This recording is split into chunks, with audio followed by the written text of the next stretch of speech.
Are we live? I think we're live. So, welcome to our special NIS America Twitch stream. We're here to make an announcement. Wait, what? I'm not... What? What does this mean? Yeah. Here you go. Yeah. I don't know. I think we got it. We good, Robbie? Wherever you are? Where are you, Robbie? I think we got it. So, hey. Welcome to NIS America. We are going to be presenting a very special game, and here today we have a guest. Hey Chris, and hey Freddie. Thanks for having me come by. Yeah. I'm Spencer, I'm the director of Fallen Legion. And yeah, it's a pleasure to have you here, and for all of you who remember my face, I'm Chris, and for those of you who don't know, I'm Chris Olivares. I work at NIS America. I'm currently working as the European Partner Relations and also hang out with some of our European distribution partners. Anyway, yeah, so you have Fallen Legion for us. Yeah, and we're bringing Fallen Legion to Switch. It's called Fallen Legion Rise to Glory, and this version of the game has both Fallen Legion Sins of an Empire, which is for PS4, and Fallen Legion Flames of Rebellion for PS4 and PS Vita, bundled together in one exemplary package that NIS America is publishing on Switch. So tell us a little bit about the game. Yeah, so the game is an action RPG, emphasis on action. So you're going to be fighting in really furious combat with controlling up to 4 characters at the same time, and then while you're attacking, enemies are going to be firing arrows and striking you. You can, you can block in real time too. If you block just right before an enemy strikes, you can parry them kind of like in a fighting game. So our game's kind of like a mix between like a turn-based RPG and a fighting game. And would you say that you had any inspirations in the way that this game was designed? Yeah, so many games. One of them was definitely Valkyrie Profiles, which is one of my favorite games. And I really liked that system. We wanted to see how we could improve on that kind of frantic button mashing combat system. And one of the things, another thing is I really love fighting games, so we wanted to put in like a perfect block or parry mechanism similar to Tekken or Dead or Alive. It looks like it certainly makes the game a lot more active and not so much just like waiting for enemies to take their turns. And yeah, these enemies will not wait for you. Dragons will be spewing fire while you're striking them, and you need to watch the enemy's animations really carefully to try to figure out when you can block it, when's a good time for you to counterattack and strike back. Awesome. And so you say that there are 2 different games in this one Switch version? Yes. So Sins of an Empire, you play as Princess Cecile, who's trying to save her crumbling kingdom. Her father just passed away, and she was given this magic-talking grimoire. And she's on a quest to try to restore her empire. While in Flames of Rebellion, you play as her rival, Legatus Lander. And he wants to take the throne from Cecile. So at first they were friends and they were generals, and now they're fighting against each other. So you'll see a war from 2 different opposing perspectives. And each game has different battles, different stories, different story branches, and different bosses too. Yeah, and so what do you think? You want to jump straight into the game? Sure, yeah. Let's here we go. So this is actually the intro part of the game here. Where should we start? Should we just jump in, or? How about some story to give the character a little background? Okay, so in this part of the game, Cecile has just received the grimoire, and the grimoire has the power to bring weapons to life. So she's learned to turn this legendary sword called Zulfikar into a knight, into like a living, breathing knight, and Paul into an archer, and launches it into a spear. And she's learned from the grimoire that the grimoire wants to take her on this quest to obtain souls, so the grimoire can be powered up. And she's, kind of probably just like anyone else, reluctant to take people's souls. Yeah. So, I mean, let alone when a book tells you, like, hey, we need to get this soul. Yeah. So she's still trying to figure out what she wants to do here, and this is actually before the whole rebellion begins with Legatus Lander. And so the 2 stories, both Legatus and Princess Cecile, they kind of happen at the same time?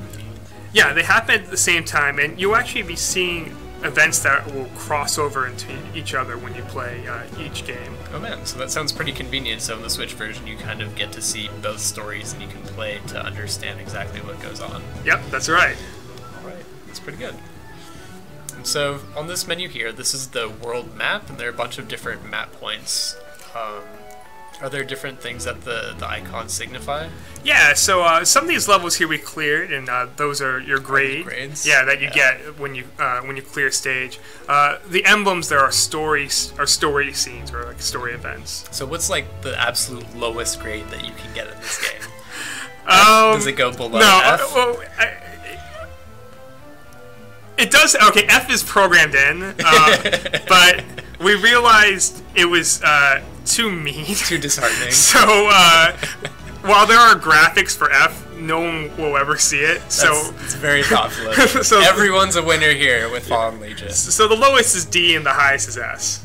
Oh man, so going with S top tier? Yeah. That's pretty good. And so what kind of things do you need to keep in mind when you're aiming for like a really high grade in this game? So there are three stats that we mark you on: offense, defense, and technique. And offense is, how much damage you do and how your chain meter doesn't break. So long chain and inflicting lots of damage. You also have a damage multiplier as your chain increases, and increases by 1% per every one chain.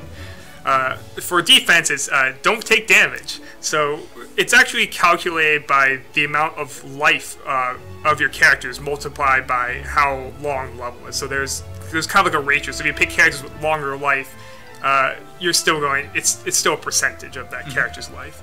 Okay. And technique is how often you use some of the special abilities, like using your spells. How often you can perfect guard or do a link attack. Well, link attack is a special attack, but if you cancel one attack from one character to another character, you can do an alternate attack. Like Zulfikar, if you cancel with him, he'll rush him with his shield and smite enemies, but he'll also block while he's doing that. So that's a really useful skill. Yeah, well, it sounds like a really, really engaging system. Yeah, is there a stage that you want to show us first? Yeah, why don't we jump in this one here? I think this is where the rebellion starts, and maybe we can work our way to one of the big bosses of the game. Sounds pretty good. So first, we'll pick our team, and we only have 3 characters. This is the beginning of the game, so we have Zulfikar here, and then we have Longinus. After you pick a character, you can pick their death blow, which is kind of like their super attack. So there are different super attacks you can unlock in the game depending on how you play it.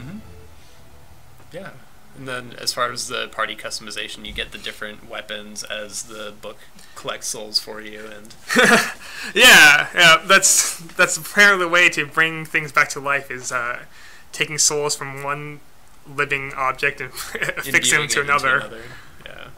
Yeah, this is right when the rebellion starts here. This is Maurice, who's kind of like a mentor and a father figure to Cecile. Yeah. Is it really okay to be feeding this book? Yeah. Yeah, I guess she's kind of in a real dire situation, like doing whatever she can to like help bring the nation back together through means of the Empire. Yeah, actually, this book has served her father beforehand, and when she first meets the Grimoire kind of tells Cecile, it's like, well, things have been stable in the Empire because of me. Like you didn't realize this, and probably most people don't know that there's a talking book that's been running this entire empire. And then when she finds out, that's where she's kind of has to make this choice. Yeah.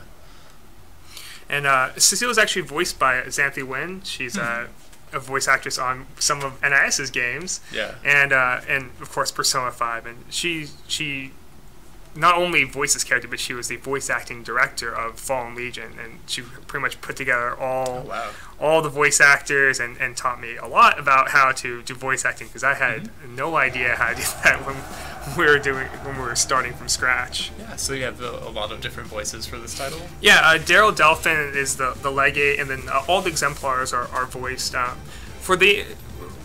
When we had the characters voiced, because we usually had them talk during their inner monologues, so they're actually talking to the player. Like one of the ideas we had was the story is kind of set, and they are telling Cecile and the legate are actually talking to the player about what has happened in this war. So it's kind of like their own recount. Oh, nice.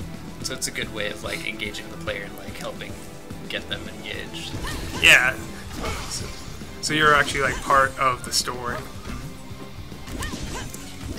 Alright, so what we have here, it looks like a battle, and then all of the different characters have button cues, and so is it you push the button to summon the character in the queue at the bottom, and then they initiate their attacks in that order? Yeah. So when you press the button, the character will attack immediately, and then you fill up the queue in the bottom. It's called a combo bar. And the character who's on the last node of the combo bar is do super attack. So Zolfikar will do Sky Split, but that attack was canceled since I was hit. So you have to wait for an opening and guard until the enemy strikes, and then use that as a foothold to start wailing on them. yeah, like if you do that there, you can do like a perfect block, and then then the enemy will be stunned, and that's one way to create an opening to attack. Like some characters, like the shield unit over there, he does really heavy damage and he's slow, but if you can perfect guard him, he'll actually be weak and stunned for like about 3 seconds, and he will take double damage for the next hit.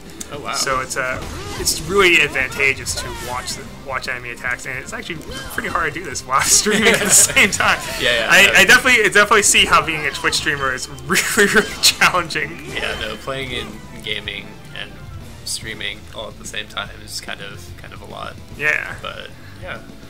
And so, what else? They had the characters appearing on screen in a particular order. Is it, I think I remember playing before, you can switch the characters out in the order that they appear. And will the first character be taking the brunt of the damage? Kind of. So some characters that are melee characters, some that are range characters like Apollon. He's an archer, so he'll always be in the back row. But you can rotate him to the front row. And Zolfikar, like when he attacks, he'll actually run forward. So when he runs forward, he'll still be vulnerable even if he was in the back. Well, hold on. So we have this meter. It's raining really fast. Yeah. Are we making a decision? We're making a decision. So in between battles, you're gonna make choices, and these choices change the story. Change the story. What favor? That's yeah.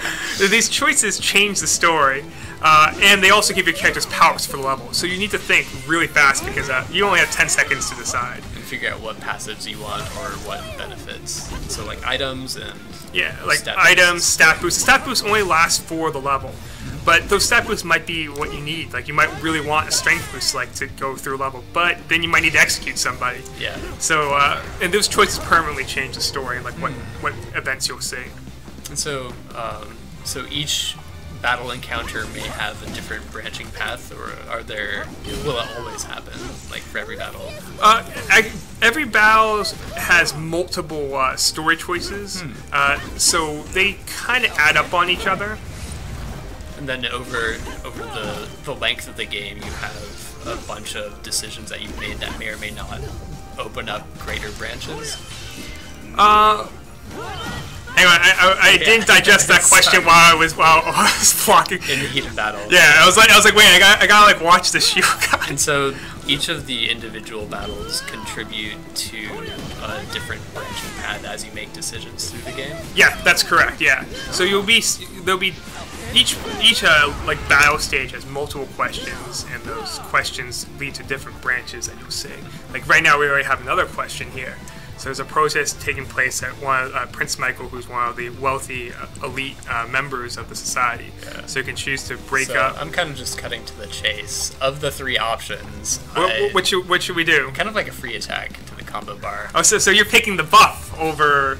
So you chose to denounce the protesters. Yes. Okay. I mean, got it. They're all liars. What do they know? I've got the talking book. That's true. You do have a talking book. I've got the guy on the inside who knows everything. So now there's so the Imperial College of Medicine is seeking funding for a new wing. Should we construct it? Should we fund it? I'm down for research. Okay. I kind of like the idea of looking into what we're doing, making sure that we have like the optimal investment here of our energy and time. Gotcha. And then we have a question from the chat box. Yeah. Someone was wondering who the developer of the title is. So it's my studio, Yummy Yummy Tummy. We developed this game with another company called Minsphere, who helped us do the artwork, and we co-developed it with them. And so, are there other titles that they've helped come together for? This is actually the first one that we've worked on together, and it's been a team effort. And this is our first console, our first console release. Yeah. Yeah, well, good job. Hold on, I'm gonna change some of the timers here. It got really dark all of a sudden.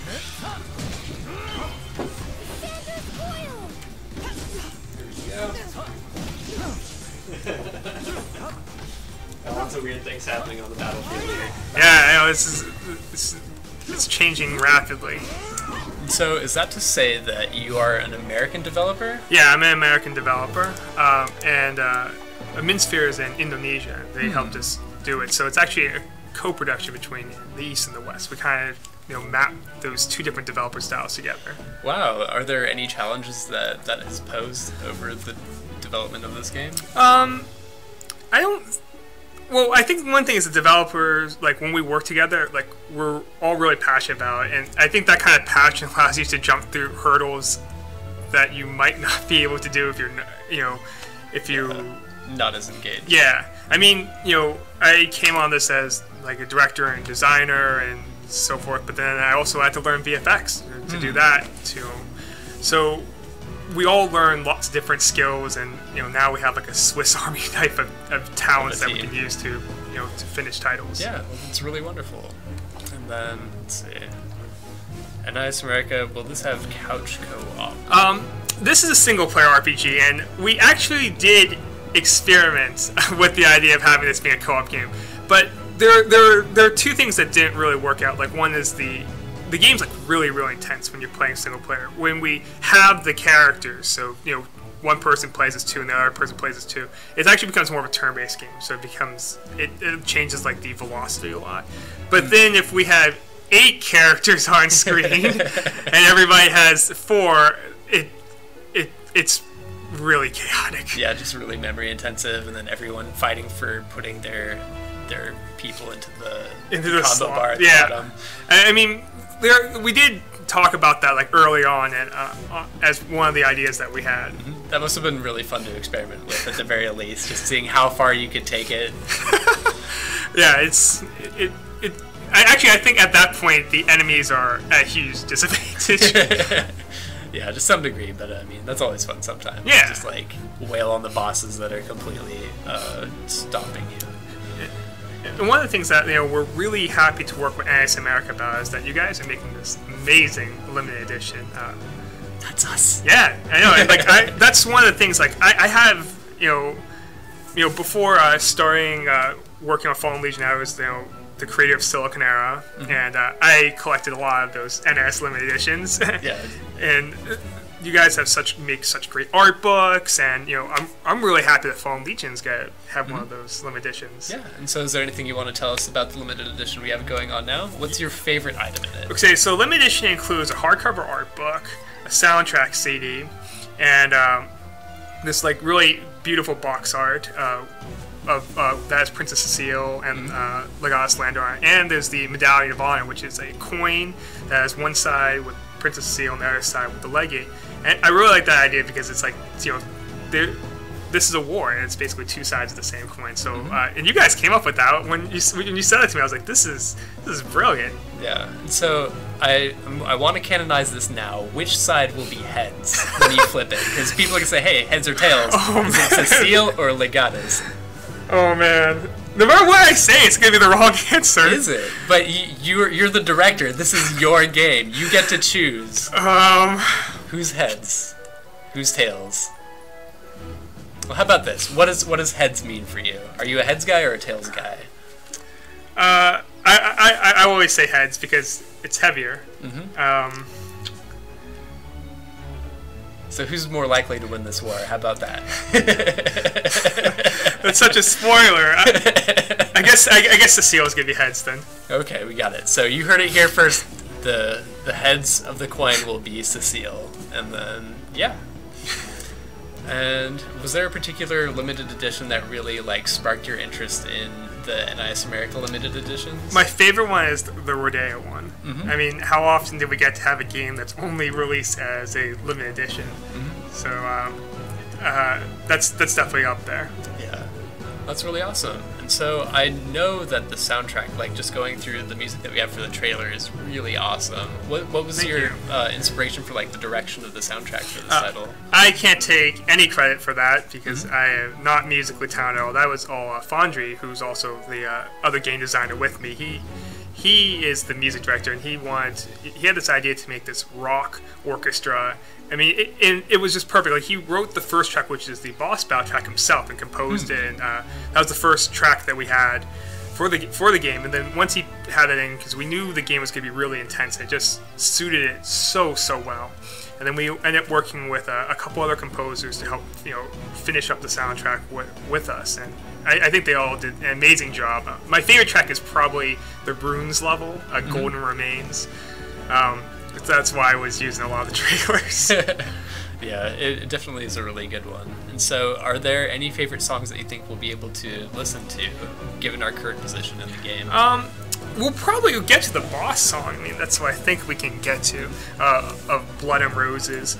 The forest song, actually, I think is, which we're going to see now in this level, I think is also really good, too. It has kind of like an environmental feel to it, but it's also like a rock song. Like, I remember when we were getting the draft back for this, and I was like, wow, like, this really nails the idea that you're walking through like this, like a green area, and we didn't even have all the trees ready yet. So. Yeah, it's really awesome when you like have just like the inspiration to build all of the environment around with just like the limited assets and just like the characters that you put into it, and just like the context kind of builds upon itself. So, as far as the breadth of how far you're sending this game, is there any additional language support that you might be considering? Like, how far will this title go? For languages? I can say for the Steam version that we do have Russian and simplified Chinese. Those are the languages that we did in-house for, aside from English. Oh, and Bahasa Indonesia. Oh, wow. That was the first. Of course. Well, actually, it was the story that's written in English, so we actually localized that afterwards. It was actually like translated back into it. Yeah. That's really interesting. So, as for the Switch title, I hear that there will be new content as opposed to the PS4 and the PS Vita version. That's correct, yeah. And so, do you think that announcement will be made at some later date, like closer to the release date maybe?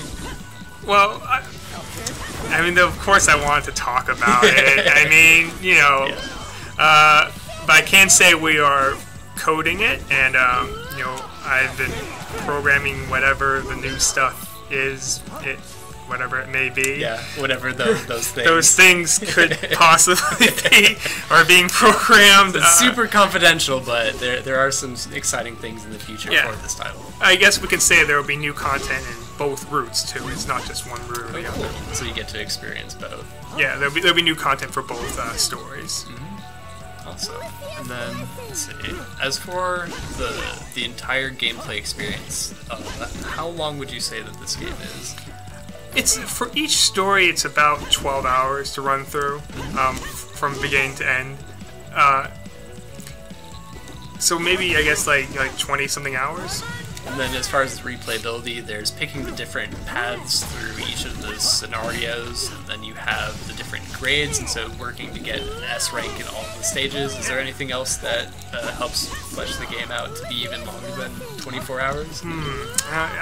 There are definitely things. I'm not sure if I should. Rare item hiding, battles. There are a lot of collectibles, actually, even for the PlayStation version. Like, I've been reading the FAQs and trying to see if people have found all the items, and they haven't. Yeah.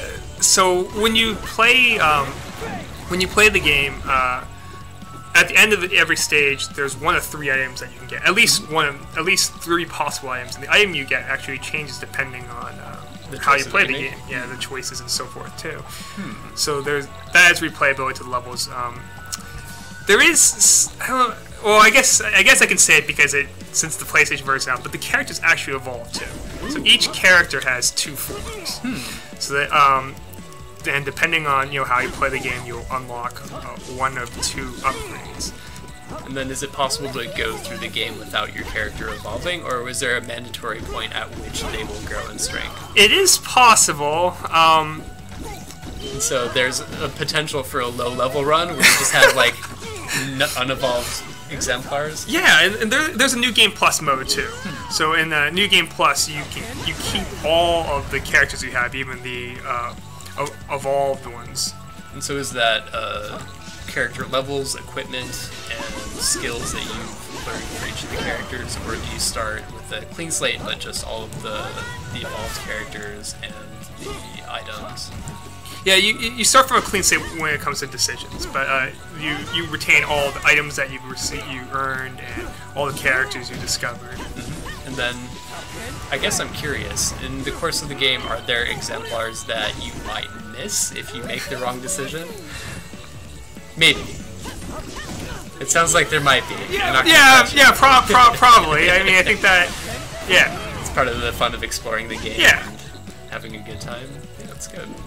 I guess I can say, like, so since we've talked about before on the Legate story, there's a boss in the Princess's side called Gandalf the Bloodhammer. He's like this giant orc boss, and he's voiced by ProZD. Mm-hmm.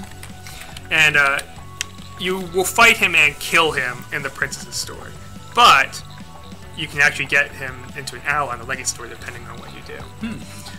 So right now here we can choose to execute. We choose execute here. Okay, that's we're working on that. Yeah, that's definitely a bug.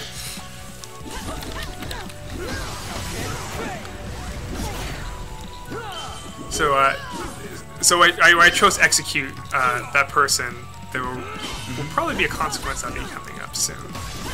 Is this you personally executing them, or hiring like a hitman? Because I mean, you're a princess. You don't want to like dirty your hands, do you? Or you actually going out to seek this guy out to do him in?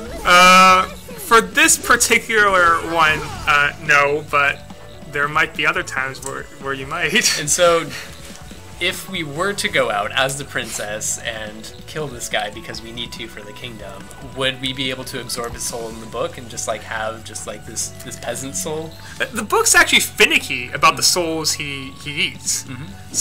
So because I chose execute here, there's now another guard that has challenged me into fighting. Well, the book is really picky about souls, and that's actually like what you learned earlier on is like he likes gourmet meals, so he has kind of an idea about what souls he wants to eat. So he kind of has a feel for the different people that he's around without actually being able to like talk. Or no, I guess you can talk to everybody, but yeah, just like as a book, has a sense for those sorts of things. Yeah. So you're actually on the quest to find these specific souls. Mm-hmm. And so he's just kind of guiding you like a compass, basically, to each point. Like, hey, I think there's this person over here. We should go investigate. Or I guess because he's a book, all the chronicles of like the age that he's been in, he kind of like knows the lay of the land already. Yeah. And can like find out based on like family descendants and things, just exactly who he's looking for. Yeah. So I made another choice earlier that made the citizens happy. So now morale has risen throughout the empire, and these citizens will restore Cecile's magic. Mm-hmm. All right, so this is the first big boss in the game. That's the big boss. It takes up like half of the screen when it's not panned. Yeah. It's actually the first boss that we programmed too. Oh, really? Yeah. It's quite a coincidence. Let's see. But it doesn't have flesh? Ooh. Possibly flesh call.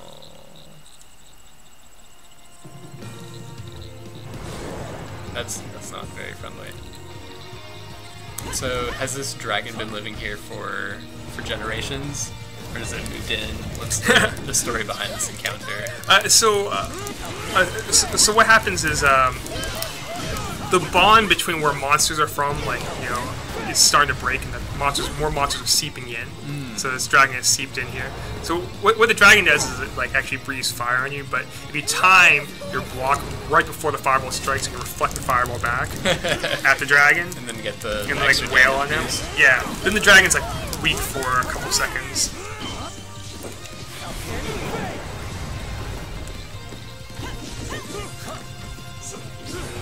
Lights.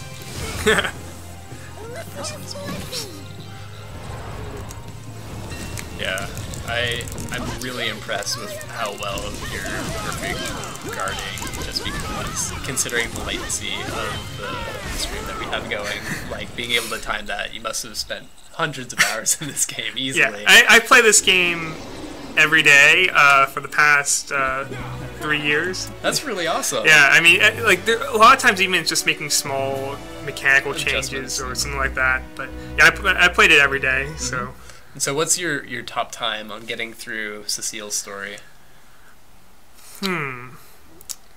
If I think I can get through in 8 hours depending on the route I make, but I would have limited items in that route.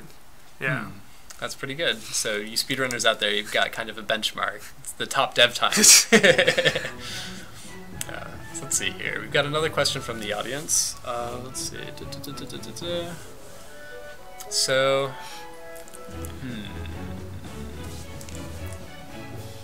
So you control each of the 4 characters, and each one is controlled by one button. And so just based on how many times you press it to put them in the queue, their combo changes. And yeah, the experience is more. It's like kind of like a really visceral experience when you're fighting. Like, you know, there's no like having a controller is a must to play this game. I mean, because you're actually multitasking, trying to figure out what button to press and then when to block and so forth. And it's like we wanted to make a game that was that went back to that kind of like more like 16-bit style combat where you're really paying attention to battles. Like that's like the soul of the game.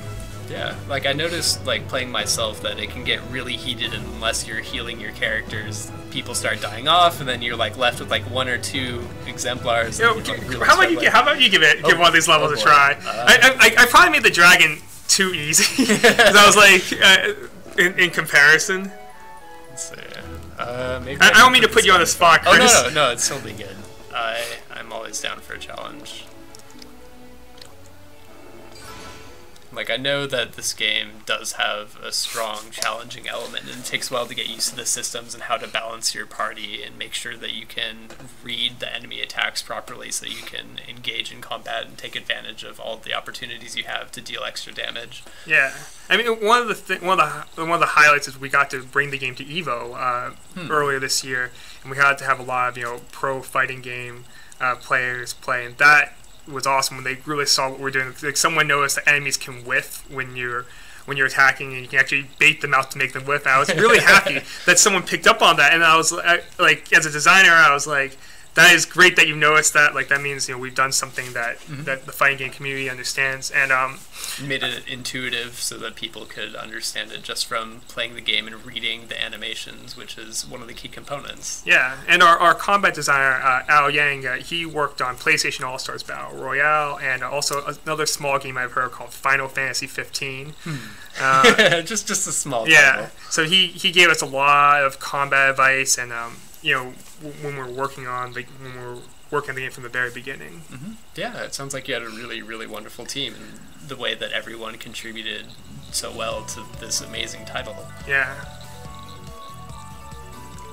And then we have another question out there. Yeah. Let's see, will it be translated in French? I guess this one's to us. So at this time, we don't have any plans, but if there are any changes, we will let you know.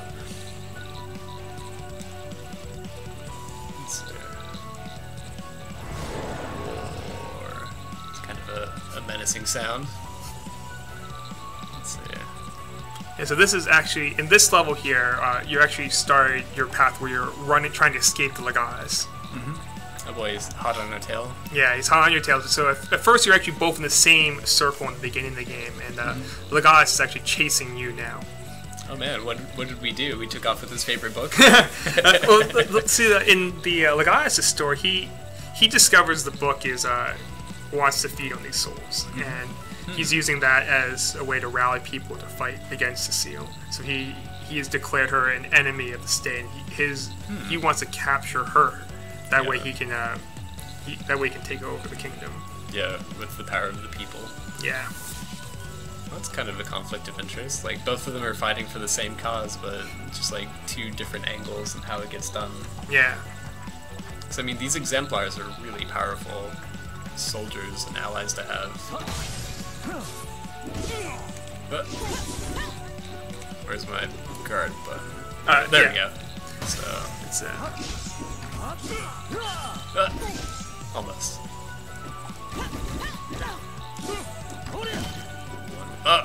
Too early. Cassandra's coil. Take that, you fiends. I keep missing that card.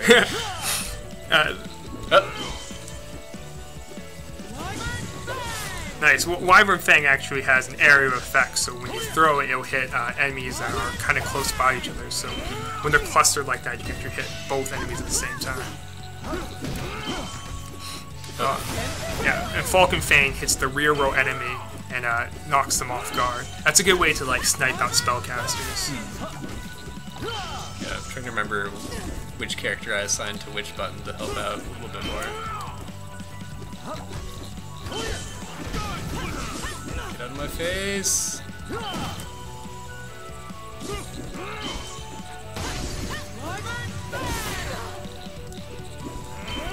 Man, everyone's looking a little weary there. You have your heal ready for you can press down and down X to heal. Okay. So every time you attack, you actually recover a little bit of mana. So similar to kind of filling your super meter in Street Fighter. And you have 3 different spells from the beginning. You have Soulmancy, which is your resurrect, and Cassandra's Coil, which is your attack, and then Alicia's Blessing, which like heals all of your characters. Mm-hmm. And so that'll flash when it's ready. Yeah, so the spells will flash when they're ready. You can't use Soulmancy though until someone dies. Someone's down. Yeah. That's good. Can't just burn mana when I don't need to. Oh. Take something. Get out of my face.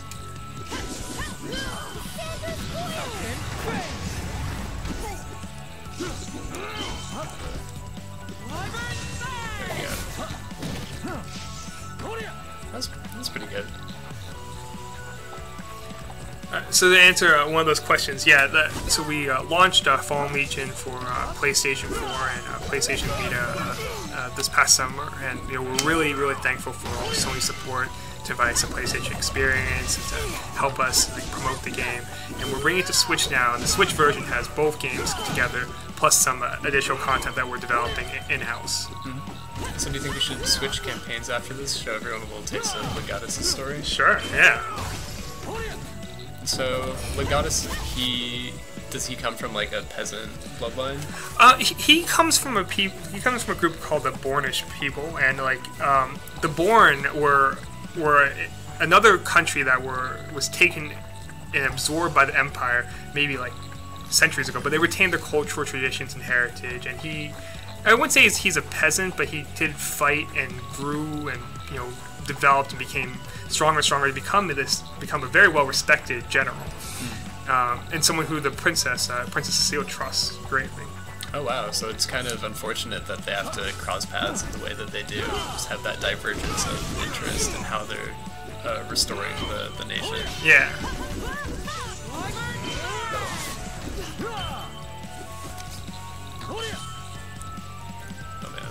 Nice block! Wow, you got it. Yeah. So the Treant, when he raises his arms, he like shoves them to the ground. Like he actually will hit all enemies and like shake up your character order too. And, you got that block perfectly. That was pretty fortuitous. Nice. There we go. You can kind of read it a little bit. It's a good thing that he's so big and slow. One of the things that when we were doing the animations for the enemies was to try to give them different tells, and it's really cool to see when people have figured those out. Like when we're showing the game at Anime Expo, and to watch people analyze how enemies are going to attack. It's really cool to see them figure out or come up with ideas that maybe I didn't even realize. Yeah, it's definitely one of the more engaging points of this title, just being able to read all the animations, because they're just so well animated. The way that they move is unique and can lead you to take advantage of certain attack tells that they have. Yeah, that's a so Didi, who's our animator, when he would do these animations, he actually would act them out. So there's like a broom we had in the office that we'd kind of substitute him for various weapons. Yeah. So that was really fun to do that. Yeah. So is there a particular member of the team that represents each of these enemies, or? I wouldn't say that. I don't think anyone's the dragon. but if I that's at least 3 people. yeah. Right? But it's more for like the exemplars, like their special attacks, and we kind of like wield. We try to figure out like how they're going to jump up and stuff like that. We would play around with it. Oh, I think I just lost somebody. Yeah, Spectral Gash is a tough spell to block because it hits your rear row character and it's 6 hits. So if you That's a lot of hits. yeah, if you miss that block, it's pretty painful. But you can actually cancel the spell too if you damage the spellcaster enough before Spectre Gash. Nice block, you got it that time. Oh, too late. Get you out of there. Nice. Go ahead and get you out of there. Something from. That was a close one.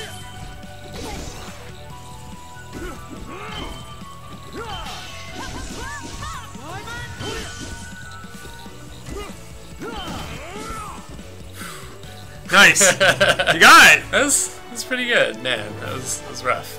Yeah, it was a lot of fun though, man. Right. So let's see here. Gonna make a quick change of pace. Gonna do some off-screen shenanigans here to set up the other one. Yeah. So let's see here. So we'll swap back into the Legate story. I think this is actually the beginning, right? Mm-hmm. Yeah, I think this is a fresh new slate for Legatus here.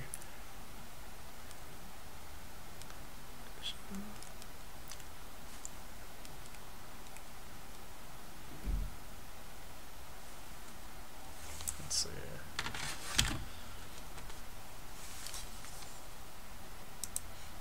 Hiding some of the developmental menus we have here. Let's see.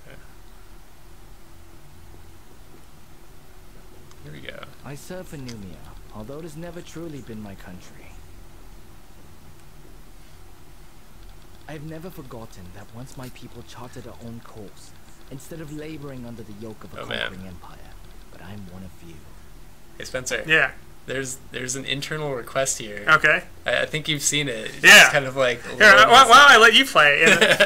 Pretty. So- It's awesome to see you again. For all the fans out there, we have one special hug. Do it one more for everyone out there. Pretty. I've known you for a long time, buddy. I'm glad we should eat some sardines later on. With each generation, Yeah, I don't think he has any lunch plans. Hey Robbie, could you check to see if Perny has any lunch plans? Because we'll need to book Spencer in for some sardine lunch. So, yeah, you can carry on. All right. Yeah. So this is. Hey, we're in the same camp right now. If I know. check behind here. I love how you guys. It's so surreal for me, like to be in the game. Yeah, it's awesome, and to have Pretty in it too. Yeah. Oh man, they had like all those TV shows growing up with like all those kids in video games. Like, Yeah. man, I always wanted to be those kids, and now yeah. we're there. Yeah, it's like Nick So Arcade all great. over again. Yeah, it's really fun. I'm glad you could be here with us inside the game. I'm glad it hasn't crashed. Yeah. It tried to a couple times. I guess that's why the lights were flickering, but we're just about there. Yeah. This is the opening scene where where the Legate's here and he's with his brother, and Antoinette, his like loyal squire. So this is kind of like his trio that he travels with. And he also has the power to summon exemplars. Oh wow. But he doesn't need the book that eats souls to do it. Actually, he does. Not in this scene. So we wanted to start the game with like an action sequence. So after you start the intro level, you actually go back to see why they're fighting. So that's like the first loop of the game.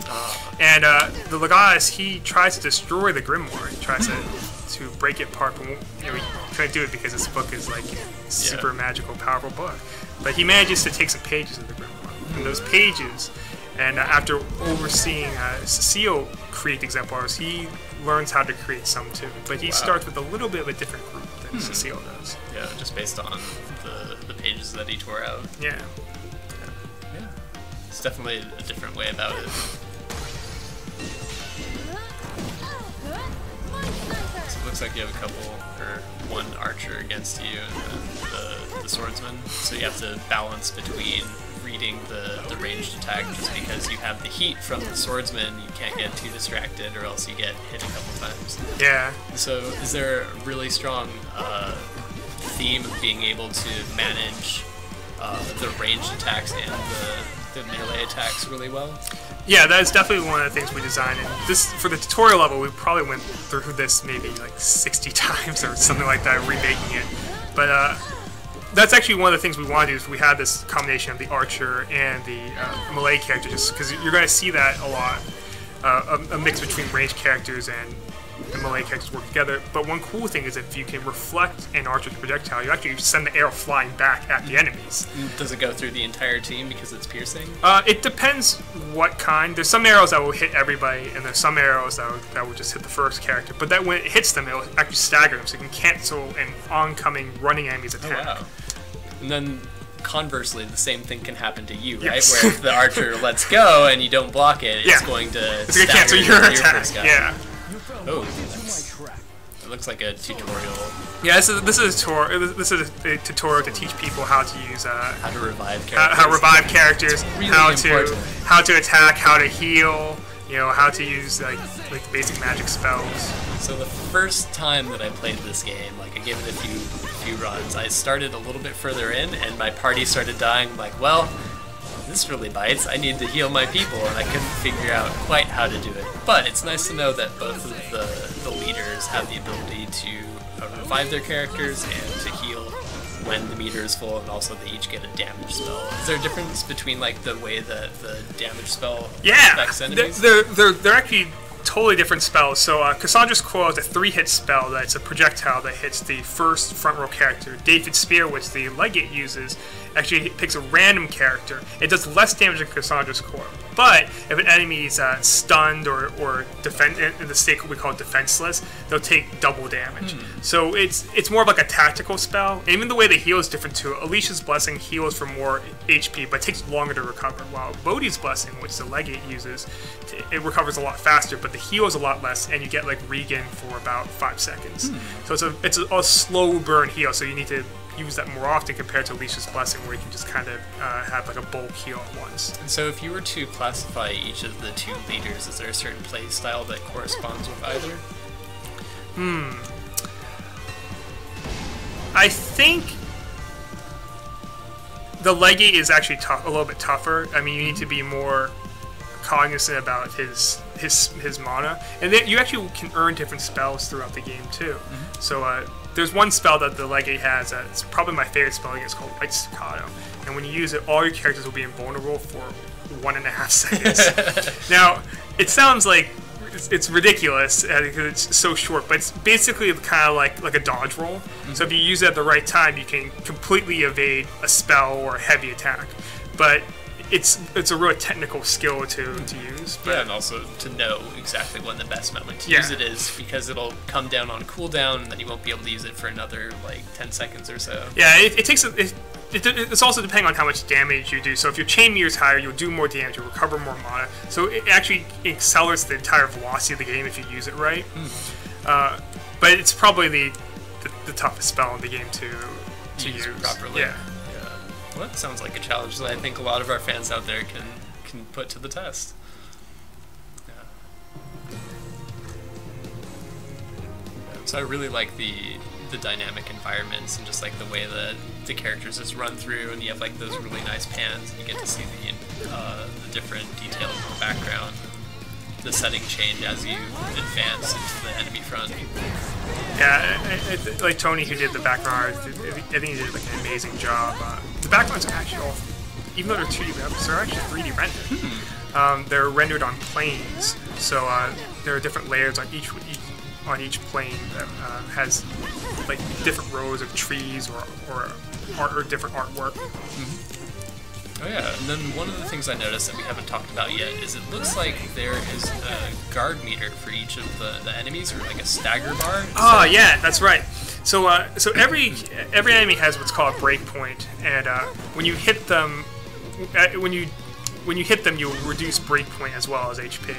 And if they're breakpoint 0, you'll automatically stagger them. Now bosses when they're staggered, they'll be down for a few seconds, so you can kind of wail on them. You want to make it really rewarding to have done that. And then for other enemies, like for spellcasters, that's how you can cancel a spell that they're casting, or you can cancel an attack from like a melee or ranged enemy too. So this guy's like a mid-boss character, and we're looking at the white bar down, a little bit below the green health bar at the bottom of the screen, because that's where the boss wife appears, right? Yeah. This guy's the first boss for the Legate, and we wanted to have him perfect block your attacks to show people the power of perfect blocking. Yeah. It's definitely a good place where I gotta show everyone early, like, hey, you better learn this perfect block thing. And it's kind of like, you've seen all the skills now. Now this guy can do all those things that you have learned. Yeah, so that's pretty good. It's definitely an awesome first fight for Legatus and friends. And friends, yeah. He's got a lot of buddies. The Princess's Journey is more of like almost like a solo one, where she's with the Grimoire most of the time, and they kind of have this like back and forth banter where they both make fun of each other and tease each other.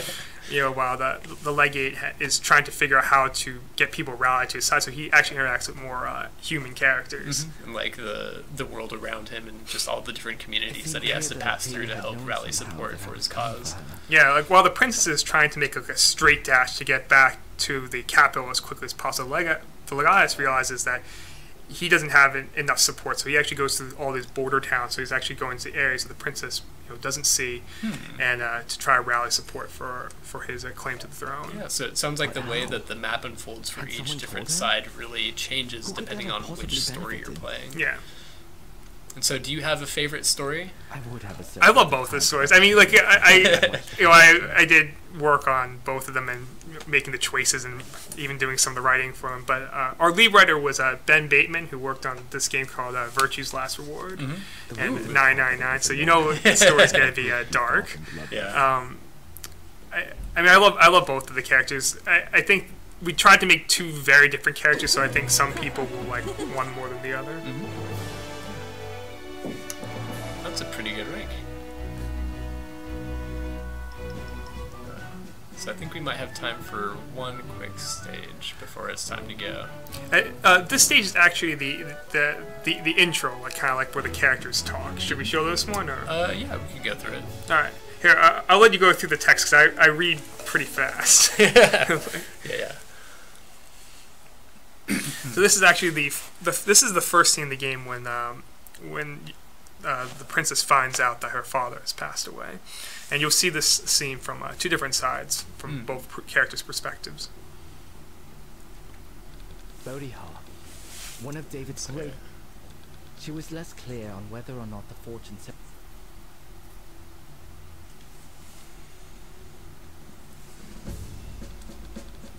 Yep, we're in this war room right now. Like, just behind us. Just behind us. Hey, Prinny?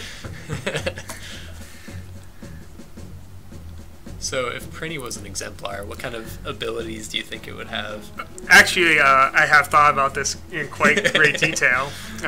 So, if Prinny was exemplar, one of his supers has got to be Pringer Beam, so he can hit all enemies. Just straight through the entire line, piercing. I was thinking he can also jump in the air, like from the Prinny PSP game, he can jump in there and shoot like a barrage of projectiles. That could be probably another one of his special moves. And then the last one, he has to run up and, or either he has to run up, or Cecile has to pick him up and throw him. Oh no! To do the Prinny bomb. And then you also have to have enough mana to revive him shortly after. Yeah, so. I mean, it'll be a very heavily damaging attack, but you have to sacrifice Prinny. Well, I mean, you always have to sacrifice Prinny. Unfortunately, for Prinny. Yeah. But sometimes it's exactly what you need. Yeah, this is when they're meeting the Grimoire for the first time. So Maurice has come to bring the news and to give Princess Cecile the Grimoire. This is a joke. It is an exceedingly poor taste. Oh man. Knock knock, who's there? Your father's dead. Aww. It's kind of rough news to break, no matter how you go about it. Yeah, it doesn't help that talking book is the one who tells you. Yeah. Kind of takes the edge off a little bit, but I guess Legatus isn't all that phased. Or pleased. Yeah.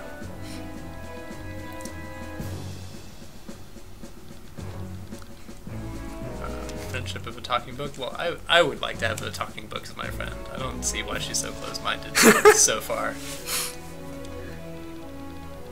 It was actually fun doing some of the dialogue for the Grimoire, because we gotta make him really like snappy and give him a lot of cool retorts. Yeah, I bet.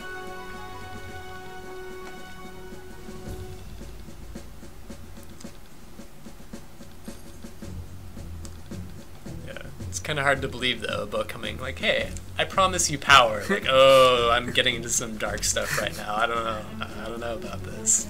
Tripping all sorts of red flags.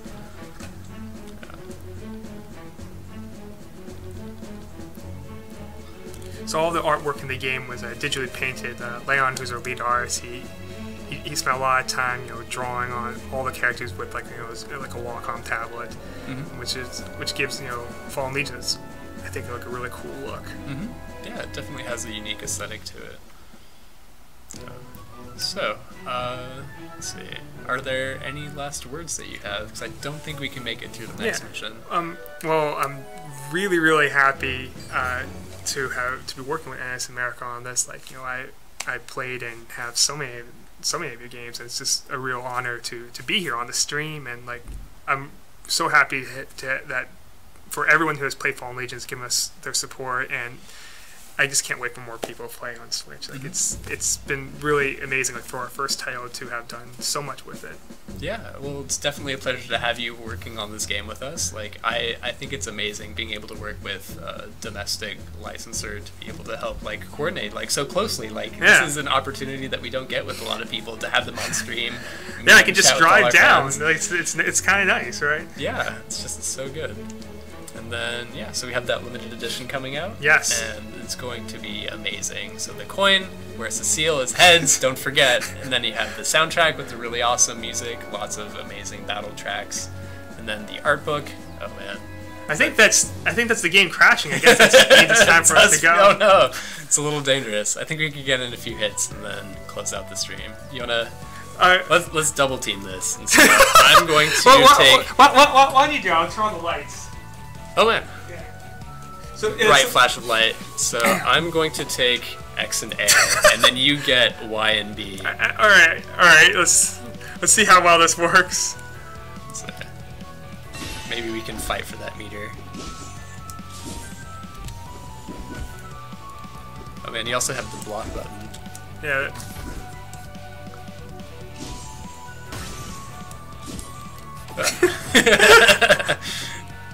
Kind of hard to read, but I think we have some good synergy going here. That. Well, thank you again, everyone, for joining, and we look forward to you on our next NIS America stream. Stay tuned for Fallen Legion coming to a 2018 near you. It's a pleasure to see you guys. See you next time. Bye, and thanks again for having me, Chris. This has been really awesome. Anytime. Man. We'll have you again soon. All right.